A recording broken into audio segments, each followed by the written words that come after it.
Welcome to Dentist with Priya.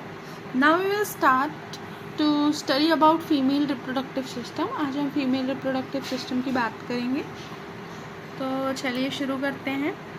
हम सबसे पहले female reproductive organs, sexual life in females, ovarian hormones जिसमें हम ईस्ट्रोजन और प्रोजेस्टेरोन की बात करेंगे mainly, and climacteric and menopause and सबकी हम बात करेंगे। चलिए फीमेल रिप्रोडक्टिव ऑर्गन्स को देखते हैं।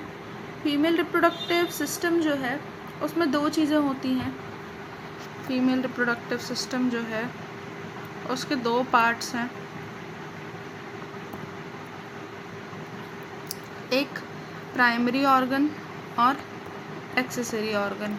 प्राइमरी ऑर्गन और एक्सेसरी ऑर्गन, अब इनका क्या मतलब होता है, क्या है प्राइमरी ऑर्गन, क्या है एक्सेसरी ऑर्गन। तो इसको बहुत सिंपली समझना हो तो हम इसको ऐसे समझ सकते हैं कि प्राइमरी क्या होता है किसी भी चीज़ की। जब हम बोलते हैं कि ये चीज़ प्राइमरी है ना, primary service, tertiary service, secondary service, या फिर प्राइमरी का मतलब होता है कि जो बहुत बेसिक है ना, बहुत बेसिक है या बहुत जो है इम्पॉर्टेंट है, एसेंशियल है, इसके बिना काम नहीं चलेगा ऐसा। तो प्राइमरी सेक्स ऑर्गन्स में आपके ओवरी आते हैं। क्यों ओवरी क्यों आता है? ओवरी इसलिए आता है क्योंकि ये ओवरी है जो एग बना रही है, या फिर ओवा जिसे हम कहते हैं वो बना रही है, इसलिए प्राइमरी सेक्स ऑर्गन में आती है। और क्या आ सकता है, गेस करें तो टेस्टिकल्स आ सकते हैं। टेस्टिकल्स जो कि स्पर्म बना रहे हैं, या जो टेस्टिस है ना, वो स्पर्म बना रहे हैं, तो उसके लिए मेन ऑर्गन जो है स्पर्म है। ठीक है, अब स्क्रॉटम की बात करें तो स्क्रॉटम एक्सेसरी ऑर्गन में आएगा। थोड़ा सा मैं इसे ठीक कर देती हूँ। अब जैसे कि हमने क्या बात करी कि प्राइमरी में ओवरी है ना आ रहा है, और क्या बोलते हैं टेस्टिस वगैरह आ रहा है ना। एक्सेसरी में क्या आ रहा है, एक्सेसरी ऑर्गन में स्क्रॉटम आएगा। आप बोलोगे क्यों स्क्रॉटम क्यों आएगा? क्योंकि स्क्रॉटम एक कवरिंग प्रोवाइड करता है ना टेस्टिस को। तो उसका क्या, अगर स्क्रॉटम नहीं होगा तो क्या रिप्रोडक्शन हो सकता है? कम चांसेस है, या ना अजीब लगता है हमें सुनने में, लेकिन रिप्रोडक्शन तो पॉसिबल है। तो स्क्रॉटम जो है वो एक्सेसरी ऑर्गन बन गया।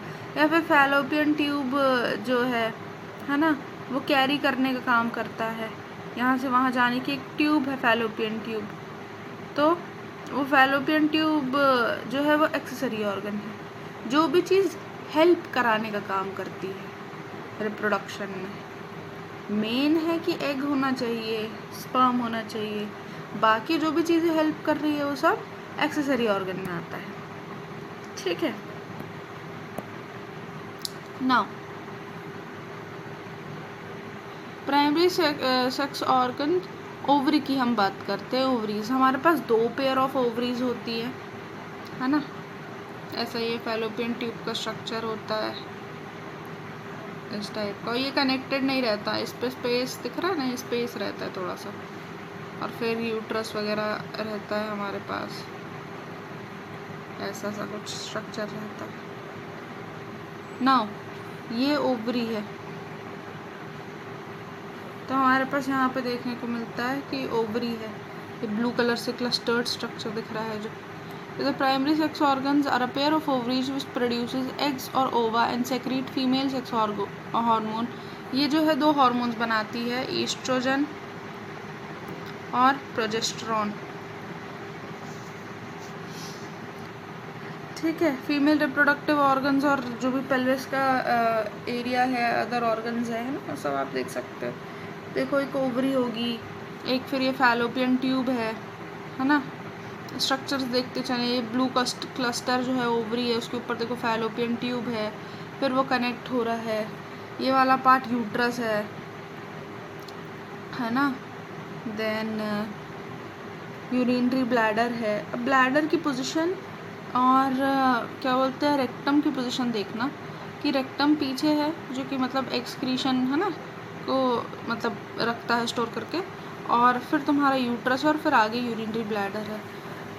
तो इसका मतलब समझ रहे हो आपके। हमने कभी कभी सुना है ना कि लाइक जो मदर्स होती है, जो प्रेग्नेंट वुमेन्स होती हैं, प्रेगनेंसी में है ना, यूरिनेशन जो है, एक्सीडेंटली यूरिनेशन हो जाता है। वो सब क्यों होता है?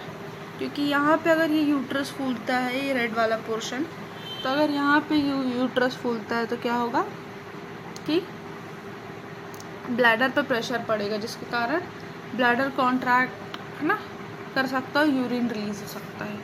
तो ये चीज़ है कि ब्लैडर पे इफ़ेक्ट पड़ेगा अगर यूट्रस मतलब है ना भारी होता है या बेबी को कैरी करता है तब। देन ठीक है, सैक्रम, कॉकेक्सियाई, सर्विक्स है ना, रेक्टम, से सब जानते ही हम। फिर ये कुछ पार्ट्स है हमारे, सिम्बाइसिस प्यूबिस। सिम्बाइसिस प्यूबिस वो है हेयर वाला जो एरिया होता है, उसको बोलते हैं।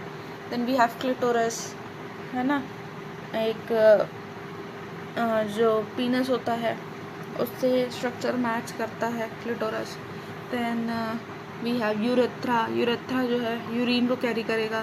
Then we have labium minora and labia majora है ना, ये जो लिप्स है, लिप्स के स्ट्रक्चर है, ये वो है labia majora and labia minora, ये वाला जो लिप्स का स्ट्रक्चर है बेसिकली। फिर वेजाइना होता है। वेजाइना हम ये पूरा ये जो कैनाल है ना, इसको हम वेजाइना बोलते हैं, ठीक है। और ये वाला जो ओपनिंग है दैट इज सर्विक्स। देन देखो यहाँ पे देखो कितना अच्छे से क्लियर हो रहा है। फीमेल रिप्रोडक्टिव सिस्टम, ओवरी है ना, fundus of the uterus, we have fimbriae. ये वाला जो ये स्ट्रक्चर है ना, ये जो कैरी करता है, ये इसी को हम फिम्ब्रे बोल देते हैं। ये इतनी तेज़ी से जो है वो एग्स को खींचता है।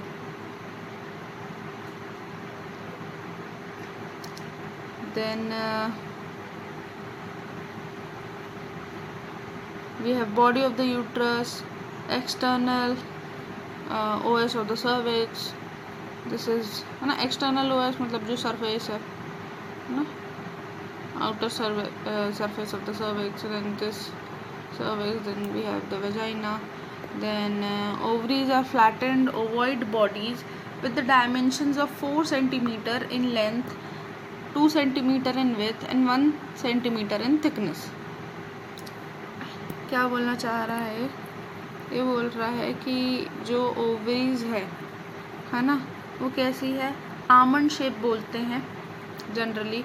ओवॉइड मतलब ओवल शेप की है, गोल है ना, ओवल शेप की है, इस टाइप का ओवल, लेकिन है ना, इस टाइप की ओवल शेप की बॉडी है ovaries.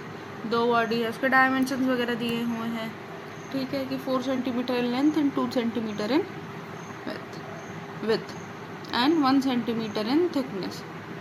On cross section each ovary shows 2 zones. 2 zones हो गए, मेड्यूला और कॉर्टेक्स, ठीक है। ओवरी के अंदर 2 पार्ट्स आ गए, एक मेड्यूला और एक कॉर्टेक्स। अब मेड्यूला क्या है ना, और कॉर्टेक्स क्या है, और मैं थोड़ा सा डायमेंशन का भी बता देती हूँ कि dimensions 4 centimetre in length, 2 centimetre in width, ठीक है, और 1 सेंटीमीटर थिक होगा, लाइक एक आमंड जैसा बोल सकते हैं क्या, है ना। आमंड का स्ट्रक्चर जो है काफ़ी मैच करेगा कि 4 सेंटीमीटर इन द लेंथ, ठीक है, 2 सेंटीमीटर इन द विड्थ, और जो इसका थिकनेस होगा कि ये थोड़ा थिक होगा ना, तो दैट थिकनेस इज 1 सेंटीमीटर, ठीक है।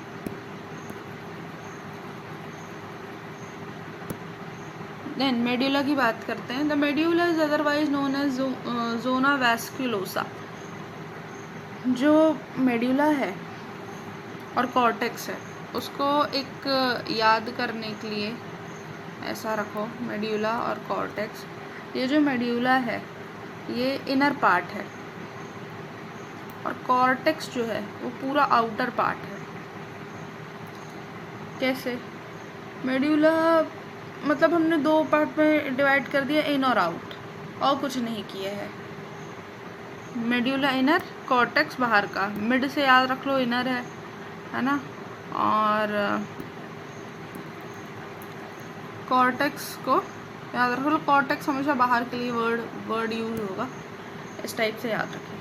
अब the medulla is otherwise known as zona vasculosa. Zona vasculosa क्यों बोलते हैं? क्योंकि आर्टरीज की रिच सप्लाई है। किसी को भी अगर किसी भी स्ट्रक्चर को मैं वैस्कुलोसा, वैस्कुलरिस है ना, इस टाइप का कुछ बोल रहा हूँ, तो ये चीज़ समझ जाओ कि वहाँ पे आर्टरीज जो है ना, उसकी सप्लाई बहुत रिच है। हम आर्टरीज और वेन्स पढ़ते थे ना, तो उसमें जो आर्टरी है रेड है ना, रेड वाली आर्टरी, उसकी सप्लाई बहुत ज़्यादा है, तो उस एरिया को हम वैस्कुलोसा, वैस्कुलरिस बोल देते हैं। तो मेड्यूला जो है ना, उसमें बहुत अच्छी सप्लाई है, ठीक है, आर्टरीज की। The medulla is otherwise known as zona vascularis. It is the inner portion of the ovary. Ovary का इनर पोर्शन है। It has the stroma of loose connective tissue. Now what is the stroma of loose connective tissue? Stroma of loose connective tissue क्या करेगा, या ये ना binding structure है, जैसे हल्का हल्का सा ये मतलब बाइंड करेगा, ऐसे समझ सकते हो, है ना, थोड़ा सा लूजली ये बाइंड कर रहा है एक दूसरे को। फिर it contains blood vessels, vasculosa है तो है ना, ब्लड वेसल्स वगैरह करेगा, और lymphatic nerve fibres and bundles of smooth muscle fibres near the hilum. Smooth muscle fibres को भी ये जो है कैरी करेगा नियर द हाइलम। हाइलम क्या है? हाइलम को तुम एक एंट्री बोल सकते हो, जहाँ भी ओपनिंग है ना, दैट इज़ एक ओपनिंग टाइप का, या एक गेटवे है आने जाने का, दैट इज़ हाइलम, ठीक है। स्मूथ मसल्स वगैरह को क्यों कैरी कर रहा है? That can be a question, है ना। स्केलेटल मसल्स को क्यों नहीं कैरी कर रहा है? स्मूथ मसल्स को क्यों कैरी कर रहा है? तो स्मूथ मसल्स को नेचर के कारण कैरी कर रहा है। स्केलेटल मसल में आप खुद मूव करते हो, स्मूथ मसल जो है इनवॉलेंट्री होती है। तो यहाँ पे जो ओवरी के अंदर जो भी एक एक्शन चलेगा, है ना, ये दिख रहा है ना फिगर 54.3, तो यहाँ जो भी एक्शन चलेगा, जो भी कुछ होगा एग में, that can be done by the smooth muscle, that can not be done by the skeletal muscle. और कार्डियक मसल तो हमेशा हार्ट में बस होती है, दैट है ना, स्पेशलाइज टू द हार्ट। तो ये चीज़ है, और यहाँ पे हमें कुछ ऑटो रिदमिसिटी और ये सब भी तो नहीं चाहिए, है ना। Smooth muscle basically, in short, smooth muscle यहाँ पे एग का जो मूवमेंट है वो अपना कराती रहेगी एक तरीके से। नाउ कॉर्टेक्स की बात करते हैं, है ना। नियर द हाइलम भी इसलिए है कि नियर द ओपनिंग, है ना, ये पूरा जो स्ट्रक्चर है यहाँ पे ओपनिंग में, यहाँ पे स्मूथ मसल फाइबर ज़्यादा है, यहाँ पे देख सकते हो, ये जो ब्लूइश टाइप का दिख रहा है फिगर 54.3 में। नेक्स्ट कॉर्टेक्स पे मूव करते हैं। आपकी कॉर्टेक्स क्या बोलना चाह रहे हैं? Cortex it is the outer broader portion. Cortex जो है वो बाहर का पोर्शन है, and has compact cellular cells. अब बाहर हमें प्रोटेक्शन चाहिए, तो हमने बाहर पे एक कॉम्पैक्ट जानते हो, कॉम्पैक्ट का मतलब है कि बहुत कैसे बोल सकते हैं, कंप्रेस टाइप का, है ना, एक ऐसा कॉम्पैक्ट। एक कॉम्पैक्ट सेलुलर लेयर है। Cortex is lined by the germinal epithelium underneath a fibrous layer known as tunica albuginea. अब इसमें एक लेयर आती है, दैट इज ट्यूनिका एल्बुजिनिया।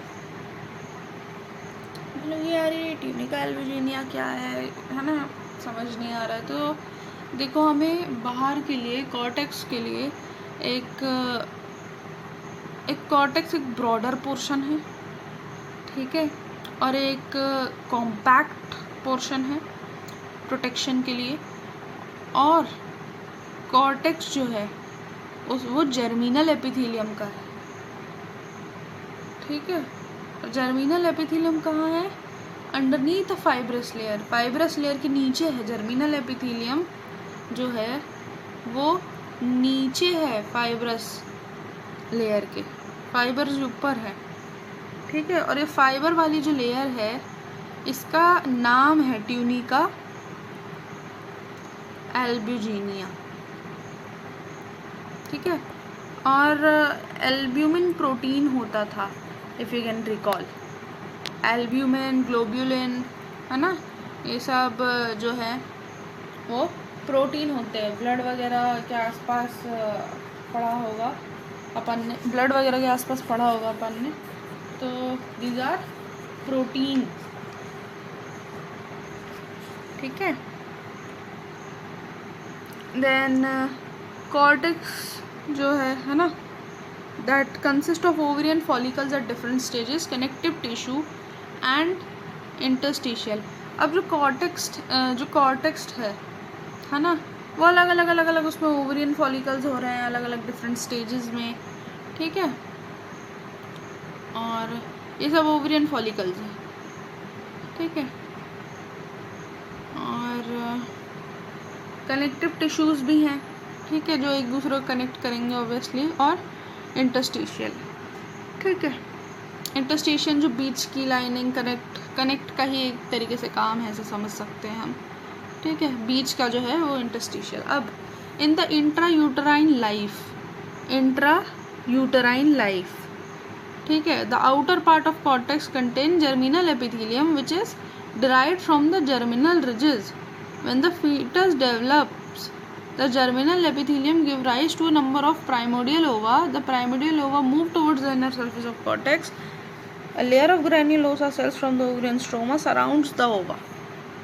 अब क्या हो रहा है कि इंट्रायूटराइन, पहले तो अंतर जान लेते हैं इंट्रा और इंटर में। इंटर मतलब दो बाहर की चीज़ें, ठीक है। इंट्रा मतलब दो अंदर की चीज़ें, ठीक है। ये दो अंदर की चीज़ें इंट्रा हुई और ये बाहर का इंटर हुआ। अब इंट्रा यूटराइन लाइफ मतलब जब यूट्रस है ना, जब बच्चा कोख में होता है तब की बात कर रहे हैं। तो in the intra uterine life, यहाँ पे बेबी है ना, the outer part of the cortex contains germinal epithelium. जो आउटर पार्ट है कॉर्टेक्स का, ओवरी के अंदर, मतलब कि बेबी है ना, यूट्रस में बेबी है, उसका जो ओवरी है, उसका जो कॉर्टेक्स पार्ट है, बाहर का पार्ट है, वो पहले जर्मिनल एपिथेलियम का बनता है, जो कि जर्मिनल रिजिस से बनता है। अब जब फीटस डेवलप होता है ना, तो जर्मिनल एपिथेलियम जो है वो बहुत सारे प्राइमोडियल ओवा बना देती है। प्राइमोडियल मतलब कि लाइक स्टार्टिंग, है ना, एक ओवा बना देती है, वो ओवा वाले स्ट्रक्चर्स बना देती है, जो कि मूव करता है इनर सब्सटेंस ऑफ कॉर्टेक्स। जो इनर पार्ट है ना, वहाँ पे मूव कर जाता है कॉर्टेक्स के। A layer of granulosa cells, एक लेयर होती है ग्रैन्युलोसा सेल की, कहाँ से, ओवरियन स्ट्रोमा से, जो सराउंड करती है ओवा को। मतलब कि ग्रैन्युलोसा सेल की लेयर भी है जो ओवरियन स्ट्रोमा को सराउंड कर रही है ना, एक ग्रैन्युलोसा भी आ जाती है, ठीक है। नाउ एट 7th और 8th month of intrauterine life, जब 7वां और 8वां महीना चलता है, जब बच्चा पेट में होता है, 6 मिलियन प्राइमोडियल फॉलिकल जो है वो ओवरी में होते हैं। ये चीज़ तो बहुत पढ़ी होगी कि 6 मिलियन जो है फॉलिकल्स होते हैं, प्राइमोडियल फॉलिकल्स। बट जब बच्चा पैदा हो जाता है, ये है यूट्रस के अंदर, ठीक है। लेकिन जब बच्चा जो है वो डिलीवर हो गया, है ना, एट बर्थ कितना है, तो एट बर्थ जो है वो सब डिजनरेट हो जाता है, सब जो है वो मर चुका होता है, और बचता है 1 मिलियन प्राइमोडियल फॉलिकल, दोनों ओवरीज का मिला के। और जितने भी फॉलिकल्स डिजनरेट हो जाते हैं, जो कि ख़त्म हो जाते हैं, मर जाते हैं। अब at the time of the puberty, अब प्यूबर्टी हिट हो रही है, लेकिन फॉलिकल तो मरता जा रहा है। तो ये सब करते करते फॉलिकल जो है वो 3 से 4 लाख फॉलिकल बचता है ना, इंडियन नंबरिंग सिस्टम बता रही हूँ। 3 से 4 लाख फॉलिकल बचता है, और प्यूबर्टी के टाइम ये भी, ठीक है। उसके बाद जब मिनार्की होती है, ड्यूरिंग एवरी मेंस्ट्रुअल साइकिल, जब है ना, मतलब स्टार्ट हो जाता है। मिनार्च क्या है? मिनार्च जो है स्टार्टिंग ऑफ द पीरियड, है ना।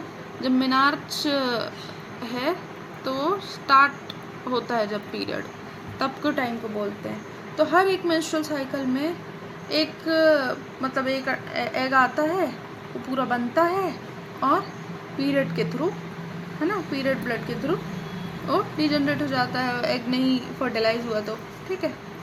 तो ऐसे जो है डिजनरेट हो रहा है एक एक मेनार्स के बाद, एक एक साइकिल पे, मेंस्ट्रुअल साइकिल पे। तो हर महीने जा रहा है एक फॉलिकल, एक तरीके से देख सकते हैं हम। और during every menstrual cycle only one ओवा इज रिलीज फ्रॉम द, एक मेंस्ट्रुअल साइकिल में हमारे पास 2 ओवरी थी, एक का रिलीज होगा एक महीने में, देन द नेक्स्ट मंथ ये वाला ओवर रिलीज होगा, देन नेक्स्ट मंथ ये वाला होगा, फिर अगले महीने ये वाला। सो ऐसा कुछ साइकिल हमारा चलता है, ठीक है। वुमेंस थोड़ा सा फील भी कर सकती हैं, अगर, है ना, सेंसिटिवली देखें तो कुछ वुमेंस फील भी कर सकती हैं कि कौन सी साइड का जो है वो फॉलिकल रिलीज हुआ है। During every cycle many of the follicle regenerates and became arterial follicle which disappear without leaving any scar.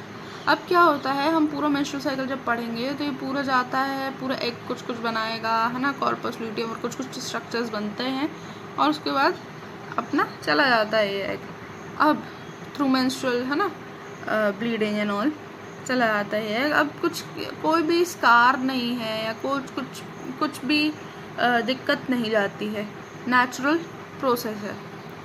तो हर महीने ऐसे नेचुरल प्रोसेस के थ्रू चला जाता है। अब फंक्शंस क्या क्या है ओवरी के? ओवरी के कुछ कुछ फंक्शंस हैं। Secretion of female sex hormone, है ना, जैसे कि ओजेस्ट्रॉन, है ना, और प्रोजेस्ट्रॉन, ईस्ट्रोजन प्रोजेस्ट्रॉन बेसिकली। फिर oogenesis, ये कैसे एग बना, और मेंस्ट्रुअल साइकिल, ठीक है। मेंस्ट्रुअल साइकिल एक बहुत इम्पॉर्टेंट टॉपिक है जिसका एक अलग पार्ट दिया हुआ है, बुक में ही इनफैक्ट एक अलग पार्ट दिया हुआ है।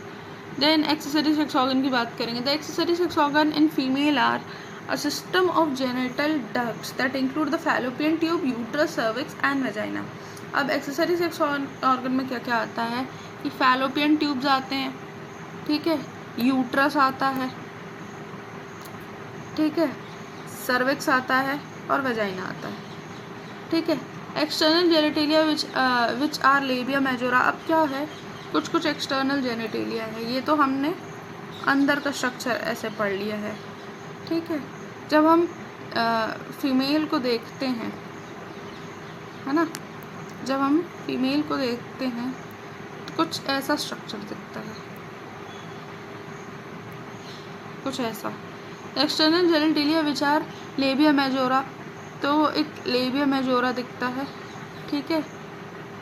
फिर एक लेबिया माइनोरा, उसके जो नीचे थोड़े से, है ना, लिप्स हुए, स्मॉल लिप्स, वो लेबिया, ये बड़े वाले जो लिप्स है वो मेजोरा है, जो छोटे लिप्स है वो माइनोरा है, ठीक है। देन फिर यहाँ पे क्लिटोरस होता है, जो पीनस से मैचिंग स्ट्रक्चर है, ठीक है। तो यहाँ पे, और ये जो है ये वेजाइनल और बर्थ कैनाल आता है, ठीक है, जहाँ से मेंस्ट्रुअल फ्लो भी रिलीज होगा और बाकी सारी चीज़ें भी होंगी। Next, the mammary glands are not the female genital organs but are the important glands of the female reproductive system। अब तुम बोलोगे कि मेमरी ग्लैंड्स कहाँ पे आएंगे, जो ब्रेस्ट है फीमेल का वो कहाँ पे आएगा, तो वो फीमेल जेनिटल ऑर्गन तो नहीं है, बट हाँ वो लैक्टेशन, बच्चे को दूध पिलाने के लिए काम आता है, ठीक है। फिर ये देख सकते हैं हम कुछ कुछ सेक्शंस, है ना, ऑफ द यूट्रस की फैलोपियन ट्यूब है, ठीक है। नाउ एक और चीज़ मैं बता दूँ कि ये जो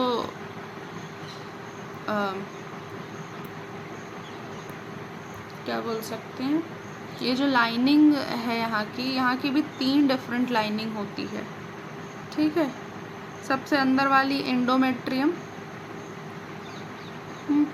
फिर उसके बाहर की अलग और फिर उसके बाहर की अलग, ठीक है। एंडोमेट्रियम, मायोमेट्रियम एंड पेरीमेट्रियम यहाँ देखने को मिलेगी आपको, ठीक है। एंडोमेट्रियम है जो मेंस्ट्रुअल फ्लो में शेड हो रही है, ठीक है। फिर ये पूरे पैसेज को वेजाइना बोलते हैं। ये कैविटी ऑफ द सर्विक्स है ना, यहीं पे सर्वाइकल प्लग वगैरह बनेगा, देख सकते हो। कैविटी ऑफ द यूट्रस, ये पूरा स्ट्रक्चर देखा हुआ है ना। इंटरनल ऑरिफिस ऑफ द, है ना, सर्विक्स, ये सब देखा हुआ है। फिर यूट्रस पे आ जाते हैं। यूट्रस जो है एक वूम या एक हॉलो मस्कुलर है, इस पार्ट को यूट्रस बोलते हैं, ये वाला पार्ट, ठीक है, जहाँ पे बच्चा जो है वो है ना, वो मतलब बैठता है, या मतलब वहीं पे एक है ना लेवल के बाद डेवलप होता है। होता क्या है कि ये ऐसा कुछ स्ट्रक्चर है,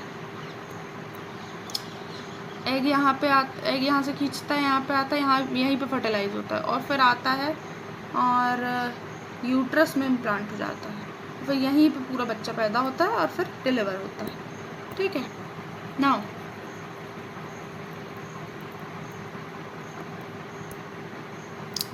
uterus or womb is a hollow muscular organ with a thick wall. It lies in the pelvic cavity in between rectum and the urinary bladder. जैसा मैंने बताया था कि यूरिन ब्लैडर और रेक्टम दोनों के बीच का है। ऑन इट्स पोस्टीरियर साइड है ना, और है ना एंटीरियर साइड, ये जो भी है ना, मैंने बता दिया था कि आगे यूरिनरी ब्लैडर है, यूट्रस है, देन पीछे रेक्टम है। फिर the central cavity of uterus open into vagina through cervix. Uterus जो है ना, फिर सर्विक्स आता है, फिर वेजाइना आता है, ठीक है, बता चुकी हैं कई बार। फिर on either side at the upper part the fallopian tubes, uterus communicates with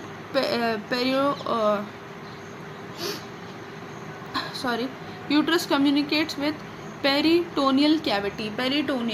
peri means जैसे अभी हमने पढ़ा कि मायोमेट्रियम, पेरीमेट्रियम, इंडोमेट्रियम। पेरीमेट्रियम बीच की है, ठीक है। तो पेरीमेट्रियम कैविटी से यूट्रस कम्युनिकेट करता है थ्रू द फैलोपियन ट्यूब, ठीक है। The dome shaped part of the body which lies above a plane passing through the point of the entrance of the fallopian tube is known as the fundus. Fundus क्या है? ये ऊपर का part है, ये वाला जो पार्ट है ना यूट्रस में, यहाँ पे फिर फिम्ब्रे बनेगा, ये सब है। तो ये वाला जो पार्ट है that is funds. Now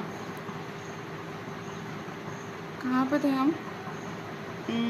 The dome shaped part of the body which lies above a plane passing through the point of the entrance is fallopian tube fundus. There is a constriction of almost at the middle of the uterus called isthmus. एक isthmus करके area होता है। हमारा जो क्या बोल सकते हैं, हमारा जो फैलोपियन ट्यूब है उसके कुछ पार्ट्स होते हैं। अब लगे कौन कौन से पार्ट्स होते हैं, क्या पार्ट्स होते हैं। सो आई एम क्लियर दैट कि हमारा फैलोपियन ट्यूब के कुछ 3 पार्ट्स होते हैं,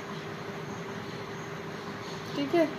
एक स्वेलन एरिया होता है, ठीक है, जिसको हम एम्पुला बोलेंगे, ठीक है। एक इस्थमस होता है, ठीक है, एक इस्थमस होता है, और एक इनफंडिबुलम होता है। तो ऐसे हमारे पास 3 एरिया आ जाते हैं फैलोपियन ट्यूब के भी, ठीक है। तो जो एम्पुला बोल रही हूँ मैं, जो इस्थमस है, एम्पुला तो वो स्वेलन एरिया है, समझ गए। फिर एक इस्थमस है। तो इस्थमस क्या करता है कि इस्थमस जो है वो यूट्रस के 2 पोर्शंस बना देता है। जैसे कि the portion of the isthmus is called the body of the uterus. Isthmus के ऊपर वाला portion is body of the uterus, और इस्थमस के नीचे का पोर्शन इज सर्विक्स।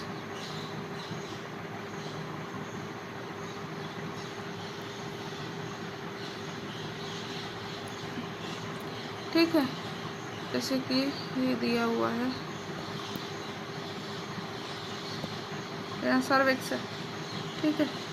तो इस्थमस इस टाइप का आएगा स्ट्रक्चर पूरा, दिस इज इस्थमस, ठीक है। इसके ऊपर वाला जो पोर्शन है that is body of the uterus, ये पार्ट, ठीक है। इसके नीचे वाला पोर्शन जो है वो सर्विक्स, ये वाले पार्ट को हमने इस्तेमस बोल दिया है। यहाँ पे देख रहे हैं ना, ये दोनों चीज़ को कम्युनिकेट कर रहा है, इस पार्ट से भी और इस पार्ट से भी, इस पार्ट से और इस पार्ट से।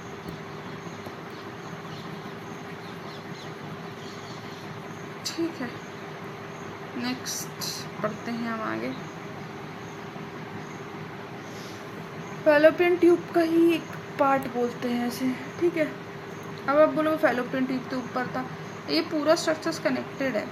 ये ऐसे आएगा, फिर ऐसे आएगा, फिर ये है जो जॉइन करा रहा है, अब यहाँ से यूट्रस चालू है, फिर ये ऐसा, तो यहाँ के पार्ट को हमने बोल दिया इससे कम्युनिकेट कर रहा है इस तरह से, ठीक है। यहाँ सर्विक्स से कम्युनिकेट कर रहा है। Next, structure of the uterus. Uterus is made up of 3 layers. Uterus जो है वो 3 लेयर से बनता है। कौन कौन सी 3 लेयर से बनता है यूट्रस? यूट्रस जो है, outer serous layer derived from peritoneum. Peritoneum जो थी बीच की है ना, उससे एक आउटर सेरस लेयर बनती है। मिडिल मस्कुलर लेयर मायोमेट्रियम जो है स्मूथ मसल फाइबर से बनती है। Inner mucus layer endometrium made up of ciliated columnar epithelium cell. क्यों है सीलिया इसमें? ताकि सीलिया रहेगा तो क्या होगा, मूव कर सकते हैं ना सीलिया, ये हाँ ये अच्छा स्ट्रक्चर है। सीलिया रहेगा तो मूव करने में काम आता है। रेस्पिरेटरी में भी सीलिया यही काम करता है ना, मूव का, ठीक है। कनेक्टेड टिश्यू यूट्राइन ग्लैंड्स भी होते हैं। यूट्राइन ग्लैंड्स क्यों चाहिए यहाँ पे? क्योंकि बेबी रहेगा, थोड़ा सा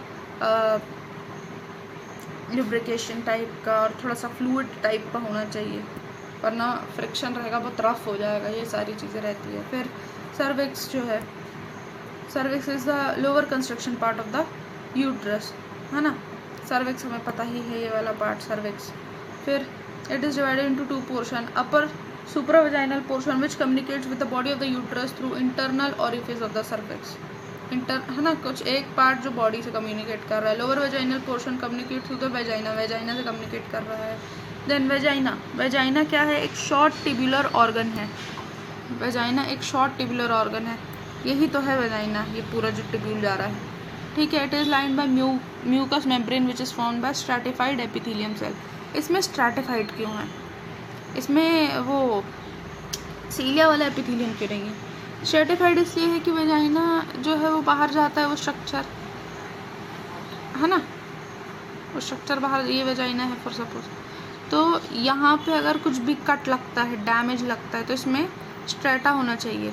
स्ट्रेटा मतलब लेयर्स होनी चाहिए, लेयर बाय लेयर। तो कोई भी लेयर में कट या डैमेज लगता है तो हमारे पास प्रोटेक्टेड रहे वो पार्ट, दैट इज़ वाई यहाँ पे स्ट्रैटिफाइड एपिथेलियम सेल्स है। ओवेरियन हार्मोन्स पे चलेंगे। ओवेरियन हार्मोन्स क्या है? ओवरी 2 हार्मोन सेक्रेट करती है, female sex hormone estrogen and progesterone. Ovary also secretes few more hormone, और भी करती है ओवरी हार्मोन सेक्रेट्स। क्या क्या? Inhibin, relaxin. रिलैक्सिन क्यों? रिलैक्स कराना है जब है ना बेबी का बर्थ हो रहा है तो। और स्मॉल क्वांटिटी में एंड्रोजन भी करती है। मेल स्ट्रक्चर्स में भी हम देखेंगे कि ईस्ट्रोजन का कुछ कुछ काम होता है, ऐसा नहीं है कि ये बिल्कुल फीमेल हार्मोन है ईस्ट्रोजन, कुछ कुछ मेल्स में काम कराता है, लेकिन मेल्स में कम होता है। लाइक फीमेल्स में भी एंड्रोजन कम क्वांटिटी में है। लाइक ईस्ट्रोजन क्या कराता है? Estrogen in a normal non pregnant female, estrogen is secreted in large quantity by theca interna cells. Theca interna cells जो है वो करते हैं, मतलब ओवेरियन फॉलिकल्स है ना, ये सब करा रहे हैं। और स्मॉल क्वांटिटी में कॉर्पस लूटियम भी करा रहा है, ठीक है। ओवेरियन फॉलिकल्स ईस्ट्रोजन को करा रहे हैं basically. A small quantity of estrogen is also secreted by adrenal cortex भी। एड्रीनल कॉर्टेक्स भी करा रहा है, जो कॉर्टेक्स रीजन अभी हमने पढ़ा वो। In pregnancy large amount of estrogen is secreted by the placenta. Pregnancy के टाइम पे प्लासेंटा कराती है ईस्ट्रोजन का secretion. Estrogen is a C18 steroid and it is present in 3 forms in plasma. 3 forms जो है उसमें present है estrogen। किस किस फॉर्म में? बीटा एस्ट्राडॉयल, ईस्ट्रोन और ईस्ट्रियोल, ठीक है। ये 3 फॉर्म्स है जिसमें हमें प्लाज्मा में ईस्ट्रोजन मिलता है। The quantity and potency of beta oestradiol are more than those of oestrone and oestriol. ठीक है, बीटा ईस्ट्रोडॉयल की क्वांटिटी, पोटेंसी, काम करने का एबिलिटी ज़्यादा है ईस्ट्रोन और ईस्ट्रॉयल से। The plasma level of estrogen in female at normal reproductive age, plasma में कितना ईस्ट्रोजन होना चाहिए तो वो डिपेंड करता है कि आपका मेंस्ट्रुअल साइकिल में कुछ कुछ फेजेस होते हैं, है ना, लाइक कुछ एक फॉलिकुलर फेज़ है, ल्यूटियल फेज़ है, मेंस्ट्रुअल फेज़ है, ऐसे अलग अलग फेजेस हैं। तो in follicular phase it is 30 to 200 mg बोल रही हूँ, sorry, it is 30 to 200 pg per ml। ठीक है, in normal adult male oestrogen level is 12 to 34 pg ml। ठीक है, तो आप देख सकते हो बहुत ज़्यादा अंतर है। फिर functions of estrogen, the major functions of the estrogen is to promote cellular proliferation and tissue growth in the sexual organs and other tissue related to reproduction। Major function क्या है कि सेल्स को बनाएगा, टिश्यू की growth कराएगा, ठीक है, जो रिप्रोडक्शन में हेल्प करेगी। Now effect of estrogen are, estrogen का क्या इफेक्ट है? Effect on ovarian follicle, ovarian follicle जो है उस पर इफेक्ट है। Estrogen promotes the growth of the ovarian follicle by increasing the proliferation of the follicular cell, ज़्यादा प्रोलिफरेट करता है, बनाता है फॉलिकुलर सेल्स को, ठीक है, और जो सेक्रेटरी एक्टिविटी है थीका सेल्स की वो भी बढ़ा देता है। फिर नेक्स्ट चीज़ क्या आएगी? नेक्स्ट चीज़ आएगी हमारी इफ़ेक्ट ऑन यूट्रस, यूट्रस पे क्या इफ़ेक्ट पड़ता है। तो estrogen produces the following changes in uterus, कुछ कुछ चेंजेस करता है, जैसे कि enlargement of uterus to about double of its childhood size, ठीक है, by the proliferation of endometrial cells. क्या कर रहा है ये कि यूट्रस को बड़ा कर दे रहा है, जितना चाइल्डहुड में था उसका डबल कर दे रहा है। फिर ब्लड सप्लाई इंक्रीज़ कर देगा, हाँ, और ग्लाइकोजन और फैट्स जो है उसका डिपोजिशन करेगा इन इंडोमेट्रियम। क्यों? ग्लाइकोजन और फैट्स जो है वो, फैट क्या करता है बेसिकली, एक प्रोटेक्शन, कुशन, ये सब देता है, कुशनिंग इफेक्ट देता है। Proliferation and dilation of blood vessels of endometrium. अब हमारे पास क्वेश्चन आता है कि ये हमारा जो है डायलेट क्यों कर रहा है ब्लड वेसल्स को, ताकि एक एक जो नस है उस तक खून जाए। फॉर सपोज ये एक बड़ी नस है, इससे छोटी नस को खून मिला, फिर उससे और बारीक, फिर उससे और बारीक, फिर उससे और बारीक नस को खून मिला, तो यहाँ तक खून जाने के लिए खून पतला होना चाहिए, वही कर रहा है वो। फिर proliferation and dilation of the endometrial gland which becomes more torturers with increased blood flow. क्या होता है कि जब हम प्रोलिफरेशन हो रहा है और डायलेशन हो रहा है इंडोमेट्रियल ग्लैंड्स का, है ना, जो इंडोमेट्रियम के ग्लैंड्स, इंडोमेट्रियल ग्लैंड्स हैं, वो टॉर्चरस हो जाते हैं क्योंकि ब्लड फ्लो जो है वो इंक्रीज हो जाता है।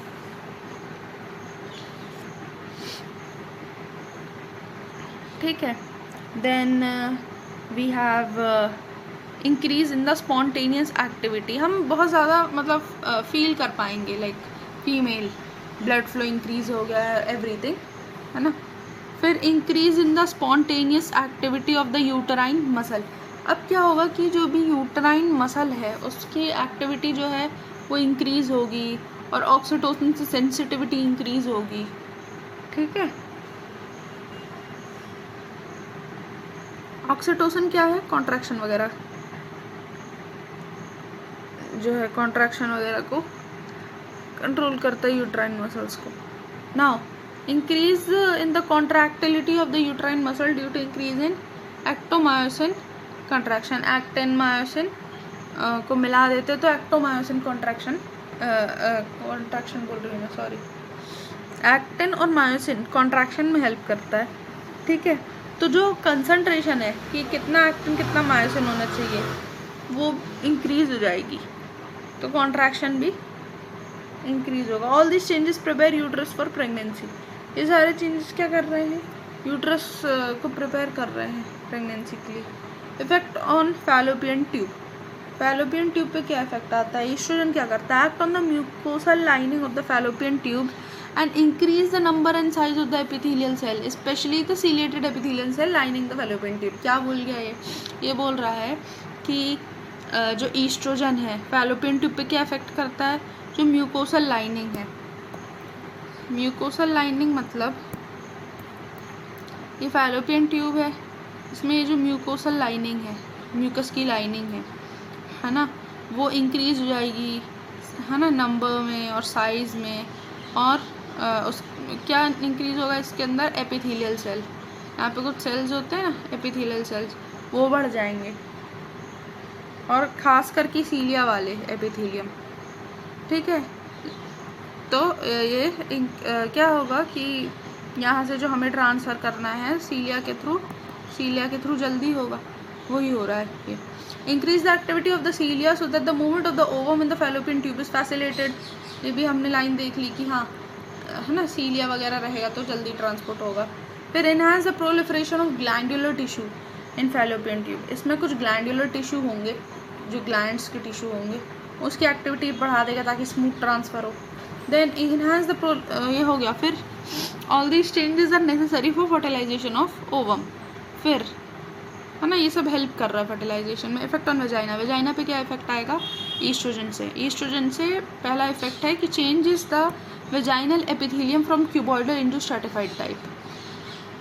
हमने देखा था क्यूबॉइडल रहा, है ना, वेजाइनल एपिथेलियम, उसको स्ट्रैटिफाइड में कन्वर्ट कर देगा। स्ट्रैटिफाइड चाहिए हमें कि लेयर्स वगैरह हो, तो लेयर्स डैमेज होगा तो ज़्यादा, एक लेयर डैमेज होगा, एक लेयर डैमेज होगा, दूसरा तीसरा लेयर जो है वो बच जाएगा। अब the stratified epithelium is more resistant to trauma and infection, लिखा भी है। Increase the layer of the vaginal epithelium by proliferation से करेगा ये। फिर reduce the pH of vagina making it more acidic, इसको एसिडिक भी कर देंगे हम वेजाइना को, क्यों? ताकि बाहर से कोई भी बैक्टीरिया वगैरह ना आ पाए। All these changes are necessary for prevention of certain common vaginal infections such as gonorrheal vaginitis, ठीक है। itis मतलब inflammation, तो gonorrheal vaginitis जो है वो जो है infections ना हो, इसलिए ये सब हो रहा है, ठीक है। मतलब एक कॉमन इन्फेक्शन से हम बोल सकते हैं। फिर such infections can be cured by administration of oestrogen. Oestrogen हम देख लेंगे तो उससे हम कर सकते हैं, पता लगा सकते हैं कि बीमारी को ठीक कर सकते हैं बेसिकली, गोनोरियल वेजाइनाइटिस और ये सब। Effects on secondary sexual characters, अब हमें बाहर, बॉडी के बाहर जो चेंजेस देखते हैं उसे हम सेकेंडरी सेक्सुअल कैरेक्टर बोलते हैं, जैसे कि development of the breast and all. तो ये सब क्या है, क्या हो रहा है यहाँ पे चेंजेस? मतलब तो estrogen is responsible for the development of secondary sexual characters in female. The secondary sexual characters in female are hair distribution, hair जो है ना, प्यूबिक रीजन पे जो है वो डेवलप हो जाएगा, यहाँ पे हेयर्स डेवलप होने लगे, यहाँ पे पूरा स्ट्रक्चर है, तो है ना, मॉन्स प्यूबिस बोलते हैं। देन क्या दिया है? In female pubic hair has been the base of the triangle upwards, body hair growth is less, scalp hair growth profusely. Body की हेयर ग्रोथ जो है वो कम होती है, ड्यू टू ईस्ट्रोजन ही कम होती है। अगर ईस्ट्रोजन ज़्यादा है बॉडी में तो बॉडी जो है सॉफ्ट बॉडी होती है, बॉडी की जो है हार्ड नहीं होती। हार्ड बॉडी आप देखोगे, लाइक स्किन कहीं पे भी टच करोगे फीमेल को, सॉफ्ट स्किन रहेगा, जबकि एज कम्पेयर टू मेल का हार्ड स्किन रहेगा because of the hormones. Then hair distribution in female pubic hair has the base of the triangle upwards, body hair growth is less, scalp का जो है वो बहुत ज़्यादा ग्रोथ होगा, ठीक है।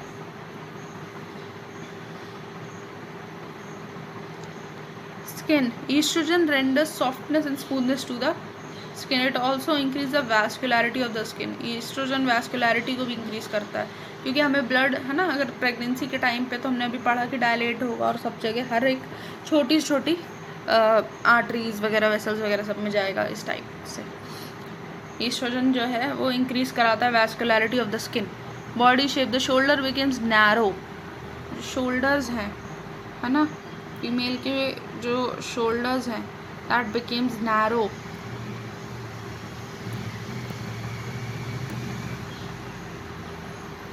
कुछ इस टाइप से, ठीक है। हिप जो है, हिप ब्रॉडन्स, ठीक है। हिप क्यों ब्रॉडन होता है?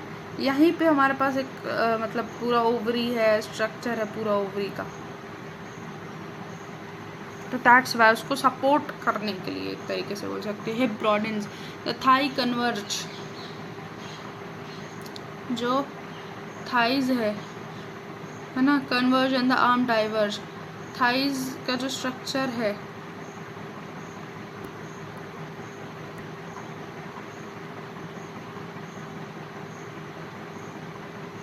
ना, थाइज भी हम देते हैं सपोर्ट के लिए। यहाँ पे फैट टिश्यू एक्यूमुलेशन होता है, क्यों?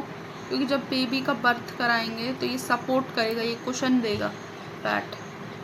फिर the thigh converge and the arms diverge, arms diverge होगा। The fat distribution increases in the breast and buttocks, जो यहाँ पे फैट डिस्ट्रीब्यूशन इंक्रीज होगा in the breast, in the buttocks, जो पीछे बटक्स एरिया है, हिप्स है ना, यहाँ पे फैट होगा। क्यों? क्योंकि बेबी को सपोर्ट करना है।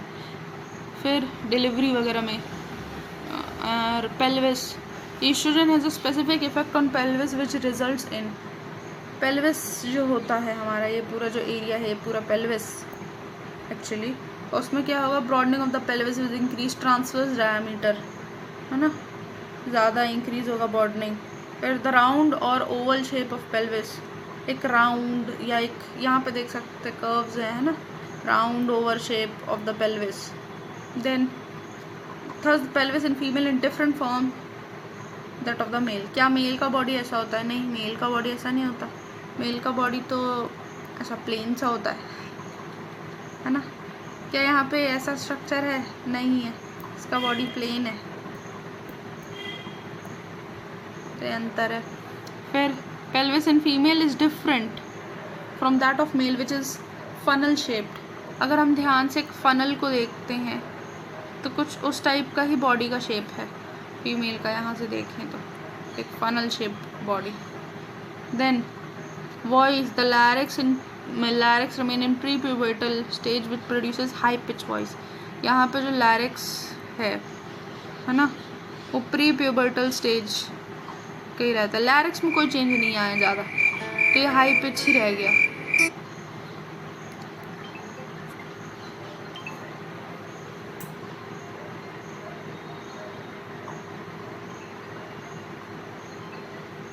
ठीक है, लैरिक्स में कोई चेंज नहीं आया तो हाई पिच रह गया, ठीक है। लेकिन क्या मेल्स में क्या होता है? मेल्स में जो है लैरिक्स में डेवलपमेंट होता है, ठीक है।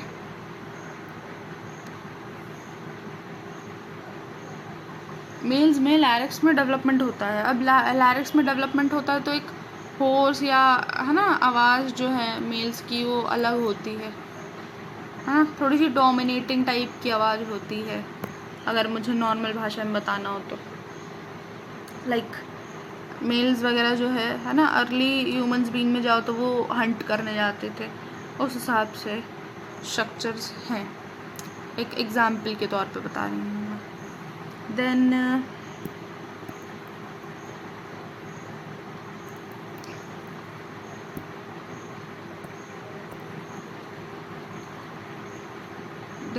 effects on breast, estrogen causes development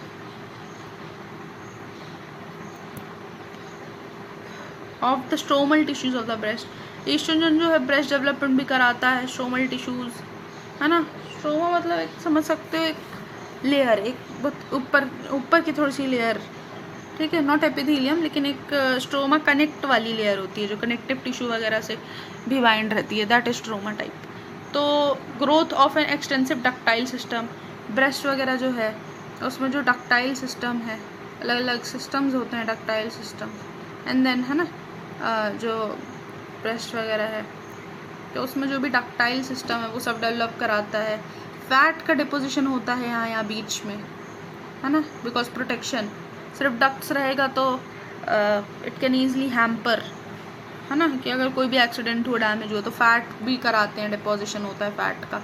all these effects prepare the breast for the lactation, lactation के लिए कि मदर फीड करा पाए जो भी बेबी पैदा होगा उसको, उसके लिए। फिर effect on bone, estrogen increase osteoblastic activity, estrogen जो है ऑस्टियोब्लास्टिक एक्टिविटी को इंक्रीज करता है। That is a very good point. Why? Because in osteoporosis हड्डी डैमेज क्यों होती है? ईस्ट्रोजन कम हो जाता है। क्यों कम हो जाता है ईस्ट्रोजन? क्योंकि मेनोपॉज आ गया है। मेनोपॉज में एग्स ख़त्म हो गए हैं फीमेल के पास, सारे प्राइमोडियल फॉलिकल सब डिजनरेट कर चुका है, एग्स नहीं है, ईस्ट्रोजन का काम नहीं है, ईस्ट्रोजन कम है बॉडी में, तो ऑस्टियोपोरोसिस हो रहा है। ऑस्टियो मतलब हड्डी, पोरोसिस एक डिजनरेशन है ना, टाइप समझ सकते हो, है ना, हड्डी डैमेज हो रही है।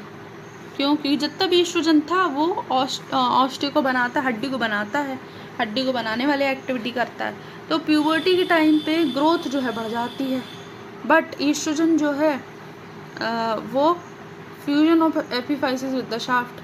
अब क्या है कि ईस्ट्रोजन क्या करा रहा है बेसिकली कि यहाँ पे ना एपिफाइसल प्लेट होती है घुटने में, ठीक है, तो ऐसा समझो कि ऐसे 2 प्लेट्स होती हैं, हड्डी है और ये है ना प्लेट्स है, तो ये दूर दूर रहती है, ये प्लेट्स जो है ये दूर दूर रहती है, ठीक है।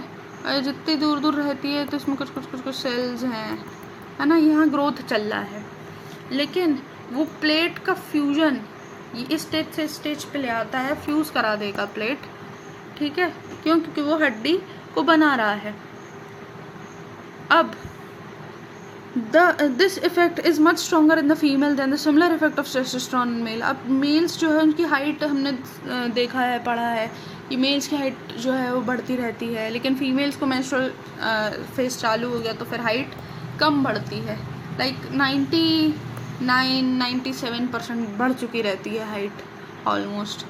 तो ये सब कुछ है। फिर as a result growth of the female usually ceases few years earlier than in the males से कंपेयर में अर्लियर स्टेज जो है ना रुक जाता है। फिर in old age the estrogen, क्योंकि टेस्टोस्टेरोन धीरे धीरे है ना काम कर रहा है, ये सब है। फिर है ना ईस्ट्रोजन का काफ़ी ज़्यादा वो है। फिर in old age the estrogen is not secreted or it became scanty because osteoporosis will lead to osteoporosis in which the bones became extremely weak and fragile। अब क्या है कि एक osteoporosis में वुमेन जो है वो रहेगी, उसको हाथ में चोट लग गई है ना, तो डेफिनेटली जो है फ्रैक्चर्स होने के चांसेस हैं, है ना। There are 4 type of fractures. अब जैसे उसको एक हाथ में ही चोट लग गया तो देयर आर फ्रैक्चर्स के चांसेस, हाथ में या पैर में चोट लग गया तो पैर में भी फ्रैक्चर्स होने के चांसेस हैं। हाथ में लाइक 2 फ्रैक्चर्स होते हैं, स्टेप्सन्स एंड कूलीज फ्रैक्चर्स, है ना, इस टाइप के फ्रैक्चर्स वगैरह भी रहते हैं। फिर उसका चांस बढ़ जाता है, लाइक तुम्हारा हाथ है ना, वो इसके बल गिर गया तो यहाँ पे फ्रैक्चर, यहाँ पे गिर गया तो यहाँ पे fracture, that's what Colles and stepsons fractures are. Now highly susceptible हो जाए। अब क्या कर सकते हैं हम ऐसे में, वुमेन को विटामिन डी दें, है ना, हर वीक विटामिन डी दें और प्रॉपर न्यूट्रिशन वगैरह प्रोवाइड करें, ठीक है। विटामिन डी का जो एब्जॉर्प्शन रेट है, vitamin D is fat soluble, ठीक है। तो लाइक हम विटामिन अगर विटामिन सी वगैरह देंगे तो हो सकता है कि 1 घंटे में एब्जॉर्ब हो या 2 घंटे में एब्जॉर्ब हो, बट अगर हम विटामिन डी देंगे तो वो 3 दिन लगा देता है एब्जॉर्ब होने में। दैट इज़ ऑल्सो कि विटामिन डी जो है वो हम क्या बोलते हैं, जो हम विटामिन डी है फैट सॉल्युबल है और वो इसलिए टाइम लगा देता है। विटामिन डी हमेशा जो फैट है, फैट उसके बीच में स्टोर होगा विटामिन डी और येलोइश दिखेगा, लाइक डाइसेक्ट वगैरह में येलो टाइप का दिखेगा, that is vitamin D with fat. और बॉडी स्टोर कर लेती है फैट सॉल्युबल बना के और धीरे धीरे यूज़ करती है, लाइक फैट को धीरे धीरे जैसे यूज़ करती है, ठीक है। Effect on metabolism, on protein metabolism estrogen induces anabolism of protein by which it increases the total body protein. Total body protein जो है बढ़ा देती है ईस्ट्रोजन, ठीक है। और बढ़ा देना चाहिए, बिकॉज जो है एनाबॉलिज्म मतलब कि बिल्डिंग ऑफ प्रोटीन, एक प्रोटीन बढ़ेगा तो हमारी बॉडी जो है वो बना पाएगी कुछ कुछ जो भी स्ट्रक्चर्स हैं, मसल स्ट्रक्चर्स जो भी है ना, दैट्स। फिर on fat metabolism, estrogen causes deposition of fat in the subcutaneous tissue, breast, buttocks and thighs. ठीक है, फैट का एक्यूमुलेशन भी ईस्ट्रोजन कर रहा है। फिर कहाँ कहाँ, ब्रेस्ट में, बटक्स में, थाइज में, है ना, सबक्यूटेनियस टिश्यूज़ में, मतलब स्किन के ऊपर, इसलिए बॉडी सॉफ्ट है। That is one of the reason की बॉडी सॉफ्ट है फीमेल की, बिकॉज ईस्ट्रोजन ज़्यादा है। और स्किन जो है सबक्यूटेनियस, मतलब जो स्किन के नीचे फैट का डिपोजिशन कर देता है estrogen. The overall specific gravity of the female body is considered less than that of the female because of the fat deposition. Overall specific gravity है वो कम है बिकॉज फैट डिपोजिशन है फीमेल में। Effect on electrolyte balance, electrolyte balance का जो है क्या इफेक्ट है? Estrogen causes sodium and water retention from the renal tubules, renal tubules जो है उससे ईस्ट्रोजन जो है सोडियम और वाटर रिटेंशन कर लेता है। क्यों? क्योंकि इलेक्ट्रोलाइट बैलेंस क्रिएट करके रखता है हमारी बॉडी में। This effect is normally insignificant, ऐसे तो नॉर्मल नहीं, हमें पता भी ना चलेगा, बट प्रेगनेंसी में बहुत इलेक्ट्रोलाइट बैलेंस बहुत ज़रूरी है, इम्पॉर्टेंट है कि proper electrolytes, proper sodium, proper water retention, ये सब कुछ हो।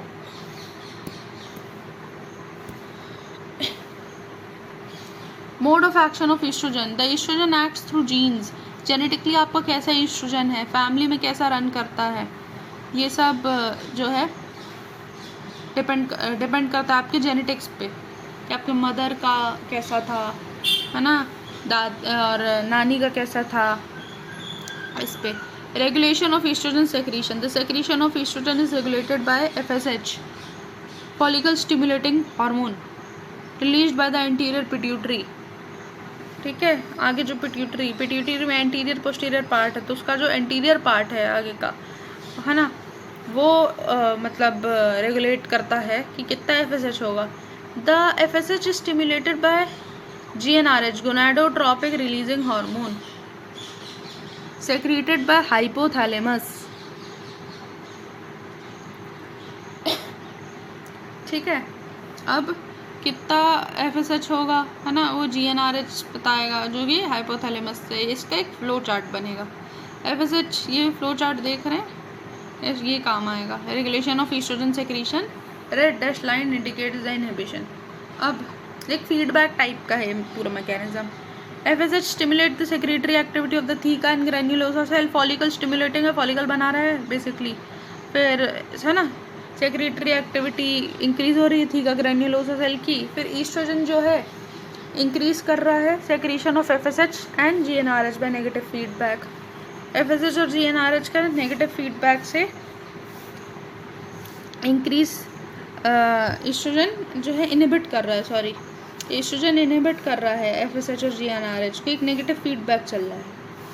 ठीक है, inhibin secreted by granulosa cell also decrease estrogen secretion by inhibiting secretion of FSH and GnRH। तो बेसिकली क्या हो रहा है यहाँ पे कि हाइपोथैलेमस है, ठीक है, वो GnRH को करेगा,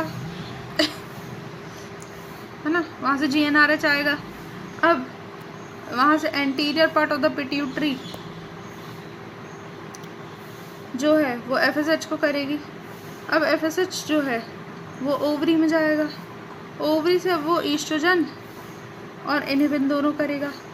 तो ईस्ट्रोजन जाके हाइपोथैलेमस को बताएगा, एंटीरियर पिट्यूटरी को बताएगा, इनहिबिट करेगा, ज़्यादा हो जाएगा तो, और इनहिबिन जाके भी एंटीरियर पिट्यूटरी और हाइपोथैलेमस को जाके बोल सकता है।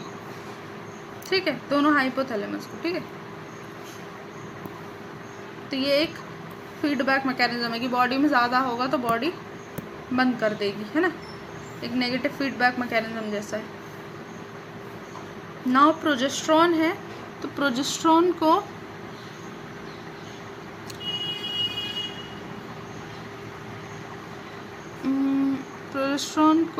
चलो मैं कवर कर ही देते हैं, प्रोजेस्ट्रॉन को भी थोड़ा सा ही है।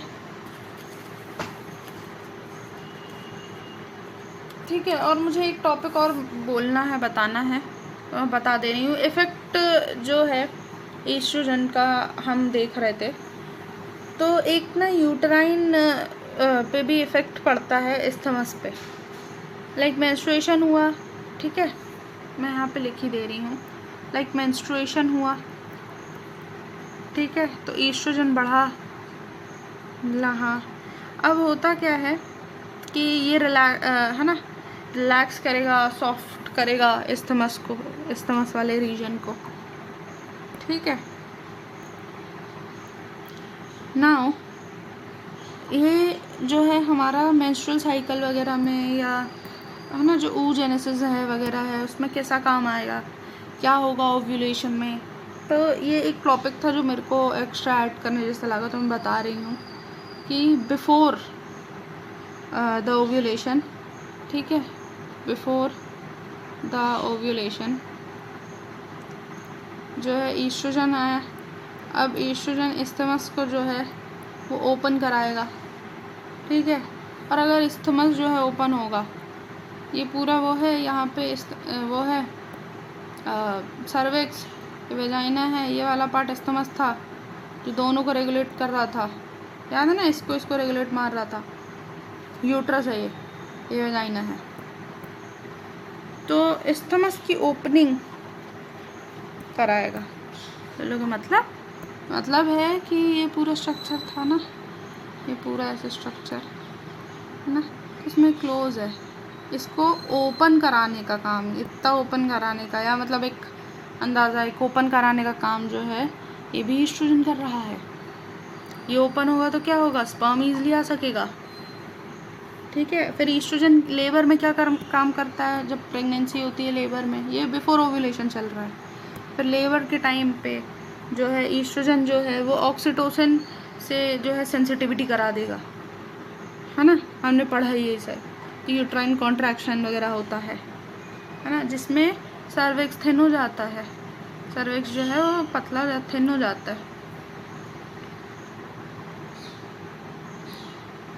तो जब कॉन्ट्रैक्शन होगा उसमें हेल्प होगा, कैसे, ये थिन है, ये फिर इंक्रीज़ हुआ, फिर कॉन्ट्रैक्ट किया, फिर इंक्रीज़ हुआ, फिर कॉन्ट्रैक्ट किया, तो ऐसा क्या हो रहा है, ये कॉन्ट्रैक्शन में ऐसा धक धक, या नॉट लाइक धक धक, बट कॉन्ट्रैक्ट करा रहा है बेसिकली बहुत जल्दी जल्दी।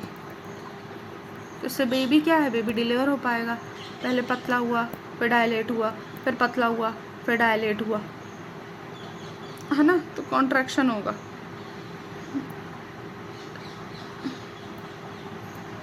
है ना, ये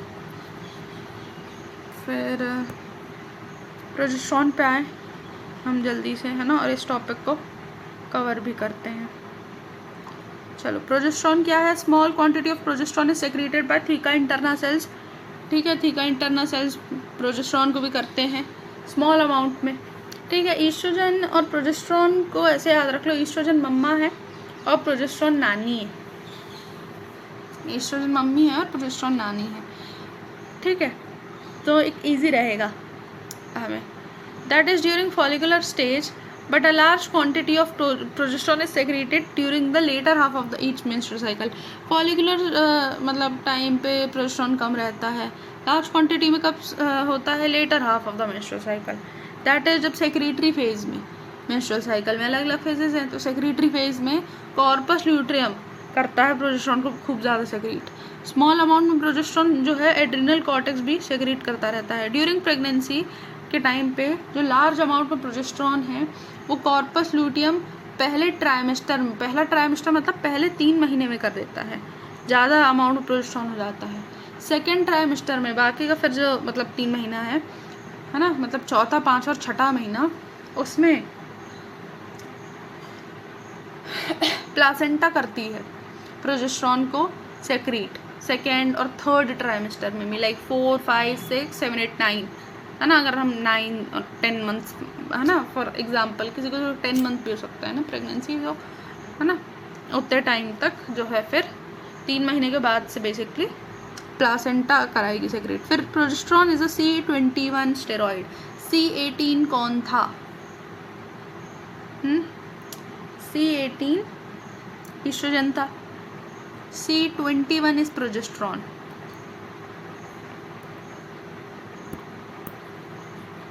ठीक है, फिर the plasma level of progesterone in female at normal reproductive as varies during different phases of the menstrual cycle. ठीक है, अलग अलग पे वेरी करता है कि कितना प्रोजेस्टेरॉन है। फॉलिकुलर फेज में 0.9 Ng/ml in normal adult mail में 0.3 होता है, कम होता है। ठीक है, इसलिए हम मतलब ओवेरियन हार्मोन में तुरंत हम प्रोजेस्टेरॉन, ईस्ट्रोजन ना हम तुरंत बोलते हैं। देन फंक्शंस ऑफ प्रोजेस्टेरॉन, क्या क्या काम कराता है, किस काम का है? तो प्रोजेस्टेरॉन जो है फाइनल प्रिपरेशन कराता है कि हम मतलब हाँ, ईस्ट्रोजन जो है वो है ना यूट्राइन लाइनिंग थिक बनाएगा, कुछ काम करता रहेगा। जब प्रोजेस्टेरॉन जो है वो फाइनली हम जो है ना लाइक प्रिपरेशन कराएगा यूट्रस में, है ना, लैक्टेशन के लिए ब्रेस्ट वगैरह देगा। मैंने बताया कि प्रोजेस्टेरॉन नानी है, वैसा याद रखना कि ये खुश हो जाती है ना, कि लाइक एक बच्चा आने वाला है, खुश हो जाएगी, है ना, और मम्मा पूरा काम संभाल रही हैं। लाइक ईस्ट्रोजन जो है वो पूरा काम संभाल रहा है, डायलेट कराएगा, ये सब कराएगा। प्रोजेस्टेरॉन खुशियाँ मनाएगा, ये कैसा है। The effect of progesterone are, ये याद करने के लिए न्यूमोनिक टाइप समझ सकते हैं, मतलब उस टाइप का, नॉट न्यूमोनिक बट एक स्मार्ट ट्रिक बोल सकते हैं। इफेक्ट ऑन फैलोपियन ट्यूब पहला। ठीक है, प्रोजेस्टेरॉन क्या क्या करता है? इफेक्ट ऑन फैलोपियन ट्यूब, क्या फैलोपियन ट्यूब में सेक्रेटरी एक्टिविटी बढ़ाएगा। ठीक है, दोनों ईस्ट्रोजन प्रोजेस्टेरॉन दोनों बढ़ा रहे हैं सेक्रेटरी एक्टिविटी। और प्रोजेस्टेरॉन क्या कर रहा है? Secretion of fallopian tubes are necessary for nutrition of the fertilized ovum. Nutrition, नानी लोग बहुत सारा खाना दे देती है ना, वैसा ये न्यूट्रिशन प्रोवाइड करेगा। इम्प्लांटेशन के पहले न्यूट्रिशन वगैरह दे देगा। फिर इफेक्ट ऑन यूट्रस, प्रोजेस्टेरॉन जो है सेक्रेटरी एक्टिविटी को, यूट्राइन एंडोमेट्रियम को, है ना, प्रमोट करेगा। फिर secretary phase of the menstrual cycle में। ठीक है, फिर थर्स यूट्रस इज प्रिपेयर्ड। अब क्या है कि प्रोजेस्टेरॉन जो है ये लाइनिंग, थिकनिंग लाइनिंग बना रहा है। ठीक है, तो एक क्वेश्चनिंग इफेक्ट देगा। फिर increase the thickness of the, है ना, ये नंबर्स वगैरह इंक्रीज कर देगा एंडोमेट्रियम सेल्स। ठीक है, फिर इंक्रीज द यूट्राइन ग्लैंड, है ना, और ये सब इंक्रीज कराता जाएगा लाइनिंग, तो थोड़ा टॉर्चरस लग सकता है। फिर increase secretory activity of epithelial cell of the uterine gland, secretion कराएगा। ठीक है, यूट्राइन ग्लैंड्स पे, है ना, सेक्रीशन मतलब एक स्मूथ रहे इसलिए सेक्रीशन कराएगा। फिर मतलब एक ल्यूब्रिकेशन होना चाहिए, नहीं तो है ना हम कैसे जो है वो बेबी डेवलप होगा।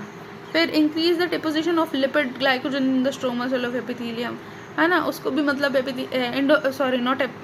एंडोमेट्रियम, लाइक उस पर भी लिपिड, ग्लाइकोजन इज कुछ खाना एक तरीके से, है ना, फॉर द एनिमल, तो वो सब स्टोर कराएगा, लिपिड्स का स्टोरेज कराएगा, एक तरीके से खाने का स्टोरेज करा रहा है। ब्लड सप्लाई को बढ़ा देगा।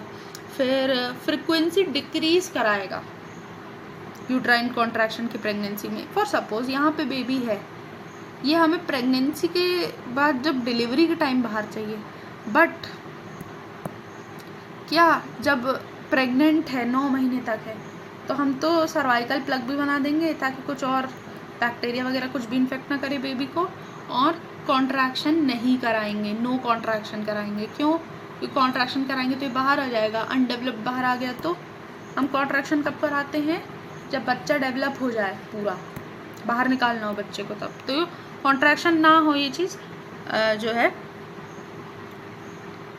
यूट्रस कराएगा। फिर यूट्रस बोल रही, प्रोजेस्टेरॉन कराएगा, ये यूट्रस पे इफेक्ट है। फिर इफेक्ट ऑन सर्विक्स, एक सर्वाइकल ना थिक बना लेगा। क्या होता है यहाँ पे एक सर्वाइकल प्लग बन जाता है जिससे कोई भी चीज़, कोई भी बैक्टीरिया वगैरह ना आ पाए। The effect is utilize in the contraceptive action of the mini pills वगैरह जो है ना, उसमें भी हम एक कॉन्ट्रासेप्टिव एक्शन है, यहाँ पे प्लग बन गया तो स्पर्म वगैरह भी नहीं जा पाता, दैट इज़ द केस।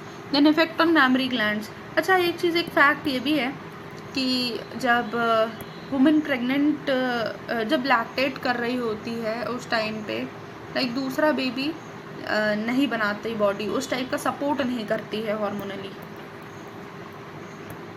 2-3 महीने के लिए ही रहता है लेकिन वो। फिर effect on mammary gland, progesterone promotes the development of the lobules and alveoli of the mammary gland by proliferating and enlarging the alveolar cells.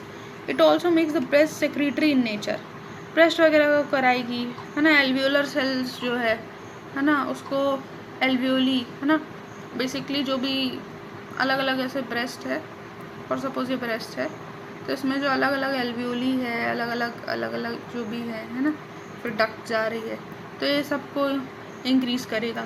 फिर ये ब्रेस्ट को स्वेल कराएगा, ब्रेस्ट जो है वो और स्वेल हो जाएगा अगर ये इंक्रीज हो गए, ये है ना, इस टाइप के सेल्स। फिर fluid accumulation in the subcutaneous tissue, है ना, फ्लूइड एक्यूमुलेशन यही है, फ्लूइड लैक्टेशन बेसिकली मिल्क वगैरह का स्टोरेज के लिए, है ना, कराएगा प्रोजेस्टेरॉन। और इफेक्ट ऑन हाइपोथैलेमस, हाइपोथैलेमस पे क्या कराएगा, प्रोजेस्टेरॉन इनहिबिट करता है release of LH luteinising hormone, है ना, इसको इनहिबिट करता है from hypothalamus through feedback effect. This effect is used in contraceptive action का भी एक इफेक्ट है कि ल्यूटेनाइजिंग हार्मोन को कम करता है। FSH और LH, है ना, फॉलिकल स्टिम्युलेटिंग और ल्यूटेनाइजिंग हार्मोन जो कॉर्पस ल्यूटियम वगैरह से आता है, वो जो है काम का है काफ़ी, ठीक है। तो प्रोजेस्टेरॉन जो है वो LH को इनहिबिट कर देता है कि जो है इसका काम नहीं है। इससे क्या होता है, इससे बेसिकली तुम समझ सकते हो कि जो GnRH है ना, वो इन्फ्लुएंस हो जाता है गोनाडोट्रोपिन रिलीजिंग हार्मोन, ठीक है, एक फीडबैक मैकेनिज्म वगैरह टाइप है। अब आगे बढ़ते हैं, thermogenic effect. Progesterone increases the body temperature after ovulation. After ovulation तुम देखना वुमेन को थोड़ा सा अजीब सा या गर्मी टाइप का लगेगा, बहुत हल्का, है ना, वो वुमेन बता सकती है। The mechanism of thermogenic action is not known, क्यों होता है हमें नहीं पता, लेकिन ये प्रोजेस्टेरॉन कराता है, ये पता है। It is suggested that progesterone increases the body temperature by acting on hypothalamic centre for temperature regulation. Hypothalamus से कुछ लेना देना है प्रोजेस्टेरॉन का, जिससे टेम्परेचर इंक्रीज होता है। Effect on respiration during luteal phase, the menstrual cycle and during pregnancy, progesterone increase the ventilation, that is respiratory center. This result in decreased PCO2 in the alveoli. Respiration में भी क्या होता है, luteal phase में जो menstrual cycle का है, progesterone जो है वेंटिलेशन जो है इंक्रीज कराता है, ज़्यादा वेंटिलेशन हो, है ना,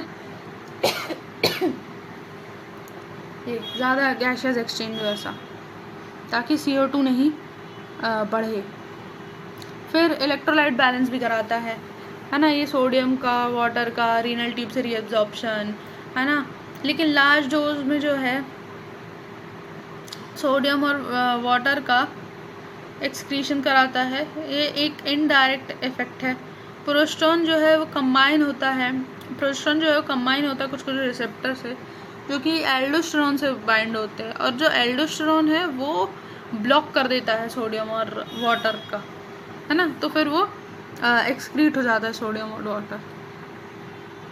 फिर mode of action of progesterone like oestrogen, progesterone also act through genes. Regulation of secretion of progesterone, LH from anterior pituitary activates the corpus luteum. LH जो है एंटीरियर पिट्यूटरी से एक्टिवेट करता है कॉर्पस ल्यूटियम से to secrete the progesterone, ताकि progesterone secrete हो। Secretion of LH is influenced by the GnRH, है ना, in hypothalamus. Progesterone inhibits release of LH from anterior pituitary by negative feedback. मैंने पूरा बताया था, अभी वही दिया है, एक बार फिर से देख लेती हूँ, बता देती हूँ। LH जो है एंटीरियर पिट्यूटरी से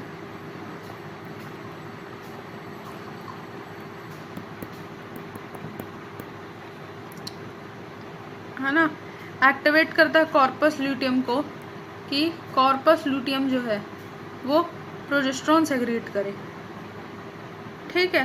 तो अब LH का जो सेक्रीशन है वो इन्फ्लुएंस कर देंगे, तो जो GnRH है वो भी, है ना, उसको भी इन्फ्लुएंस होगा, वो ज़्यादा हो जाएगा। LH बढ़ा तो GnRH बढ़ा, ठीक है। तो एक ये मतलब एक है ना, ये लिखा है प्रोजेस्टेरॉन बता रही, secretion of LH is influenced by the GnR is secreted in hypothalamus.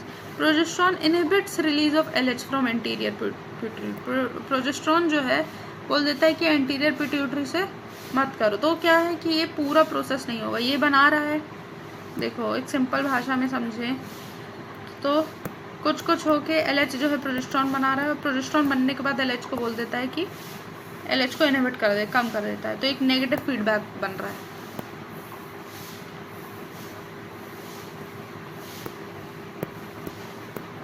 ठीक है, ये चीज़ दी हुई है। देन आगे आ जाते हैं फटाफट से। क्लाइमेट्रिक एंड मेनोपॉज, हमने दोनों हार्मोन्स के बारे में पढ़ लिया है। अब हम क्लाइमेट्रिक एंड मेनोपॉज पे आएंगे। क्लाइमेट्रिक क्या है? क्लाइमेट्रिक जो है एक पीरियड है ओल्ड एज में जब रिप्रोडक्टिव सिस्टम जो है वो चेंजेस होते हैं उसमें। क्यों? क्योंकि ईस्ट्रोजन घट गया है, प्रोजेस्टेरोन घट गया है, इसलिए, है ना। और मेनोपॉज वगैरह हो चुका है, ऐसा देखो दिया भी है 45 से 55 के एज में होता है मेनोपॉजल स्टेज है। ईस्ट्रोजन बन नहीं रहा है, प्रोजेस्टेरोन का भी कोई काम नहीं है। In female climacteric is accompanied by menopause. Menopause is defined as the period characterized by the permanent cessation. कोई भी मेंस्ट्रुएशन नहीं होता है इसमें। Normally it occurs at the 45 है ना टू 55 ईयर्स ऑफ एज। ये एक एवरेज एज है, मतलब किसी को जो है 45 से 55 बीच में, 50 में भी आ सकता है इसके आसपास। इन सम मतलब एक ओल्ड एज है कि आप ओल्ड हो गए हो, इस टाइप का।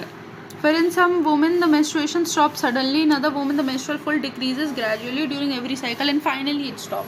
हो सकता है कि किसी वुमेन में पीरियड आना बिल्कुल बंद हो जाए, किसी में ब्लीडिंग कम हो जाए, किसी में जो है ब्लीडिंग ज़्यादा फ्लो से हो जाए, किसी में कम फ्लो से हो, तो ये सारी चीज़ें हो सकता है। ये सब लाइक जब हमारा मिनार्च वाला टाइम है, जब पहली बार पीरियड आता है, तो भी हमें कुछ ऐसी चीज़ें दिखती है कि लाइक ज़्यादा फ्लो हो गया और सब कुछ हो गया, और कम फ्लो हुआ या है ना इस बार फ्लो नहीं हुआ, तो that same thing, same type का बोल सकते हो कि हैपन्स इन द मेनोपॉज। जब सब सिजेशन हो रहा है तब भी ऐसा है। फिर अर्ली मेनोपॉज में आकर बिकॉज ऑफ सर्जिकल रिमूवल, अब किसी ने ओवरी ही रिमूव करा ली है, तो फिर हो सकता है कि उसको फिर ओवरी नहीं है उसके पास, तो मेनोपॉज हो गया, है ना, कि ओवरी से ही तो एग जा रहा था फिम्ब्रे वगैरह से, और फिर हो रहा था सब कुछ।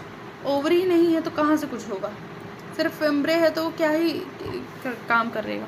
तो फिर ओवरी एक्टोमी है, या फिर यूट्रस का ही किसी ने, यूट्रस पे सब कुछ होता है, एंडोमेट्रियम बनती, यूट्रस ही नहीं है, तो उन लोगों को पहले हो गया मेनोपॉज, उन लोगों को पीरियड्स नहीं आएगा।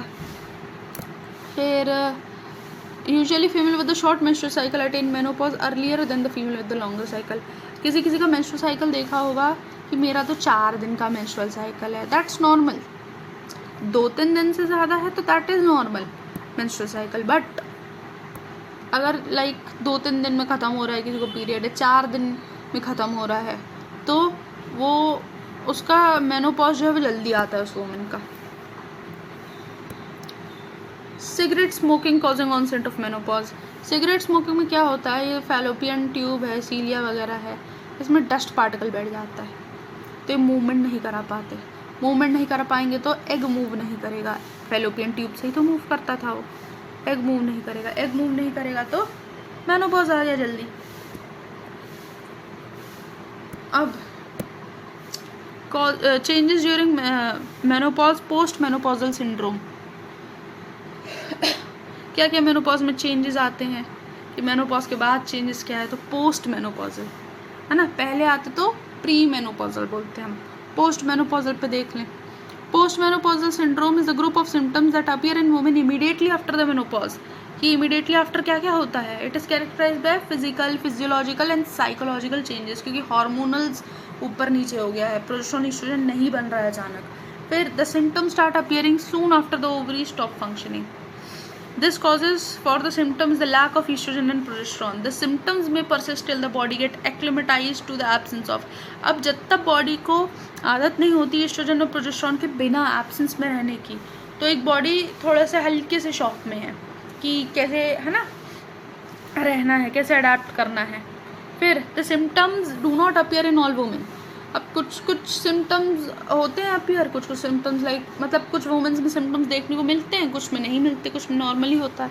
Like some women develop mild symptoms with some women develop severe symptoms. किसी में mild symptoms है, किसी में severe symptoms है. The symptoms last for few months to few years. कुछ months से कुछ years तक रह सकते हैं symptoms. ठीक है. और like proper nutrition है ना, properly women को जो है menopause के बाद ख्याल रखना होता है, इसलिए क्योंकि अब old age आ रही है. अगर आपको बॉडी का ख्याल रखना है, विटामिन डी वगैरह जो है वो आप लो, है ना, कैल्शियम लो. ऑस्टियोपोरोसिस के चांसेस है, बॉडी ओल्ड हो रही है, हड्डी टूट सकती है, ये सारी चीज़ें हैं एक तरीके से. हार्मोन्स अब सपोर्ट नहीं कर रहे हैं, ईस्ट्रोजन प्रोजेस्टेरोन क्योंकि है ही नहीं. तो ये चीज़ है, और ये नॉर्मल नेचुरल प्रोसेस है अगर हम देखें मेनोपॉज तो. Most of the women manage it very well. बहुत सारी वुमेन बहुत अच्छे से मैनेज कर रही है थैंक्स टू दैट. फिर but about 15% of the women needs treatment. But 15% womens को ट्रीटमेंट की ज़रूरत पड़ जाती है. ठीक है. In many cases psychotherapy works very well. Psychotherapy हम देते हैं. If it fails hormone replacement therapy भी देते हैं. हार्मोन रिप्लेसमेंट थेरेपी जो है, इन मैनी केसेस हम साइकोथेरेपी देते हैं, साइकोलॉजिकली है ना, समथिंग भी है ना, डू द थेरेपी. बट एक हार्मोन रिप्लेसमेंट थेरेपी भी होती है. अब जो हार्मोन रिप्लेसमेंट थेरेपी HRT बोलते हैं अगर हम, तो इसमें हम ईस्ट्रोजन प्रोजेस्टेरोन की बहुत ही कमी हो गई है, किसी की बॉडी में नहीं हो पा रहा है अडैप्ट, तो हम एक हार्मोन्स देते हैं, एक हार्मोन्स रिप्लेस करा रहे हैं हम, हार्मोन रिप्लेसमेंट थेरेपी. ठीक है. ये सब भी रहता है. बट उसके ना बहुत सारे हार्मोन रिप्लेसमेंट थेरेपी के बहुत सारे डिसएडवांटेजेस हैं, साइड इफ़ेक्ट्स है. तो लाइक डॉक्टर्स वगैरह वो बता पाएंगे आपको कि आपको हार्मोन रिप्लेसमेंट थेरेपी की ज़रूरत है या नहीं है. लाइक हम ऐसा नहीं बोल सकते कि अच्छा ईस्ट्रोजन कम होता है, प्रोजेस्टेरोन कम होता है तो हम दे देते हैं ईस्ट्रोजन प्रोजेस्टेरोन. नहीं, उसका कुछ साइड इफ़ेक्ट भी है बिकॉज नेचुरल नहीं है. इसी के साथ हमारा ये टॉपिक फिनिश होता है. Thank you very much.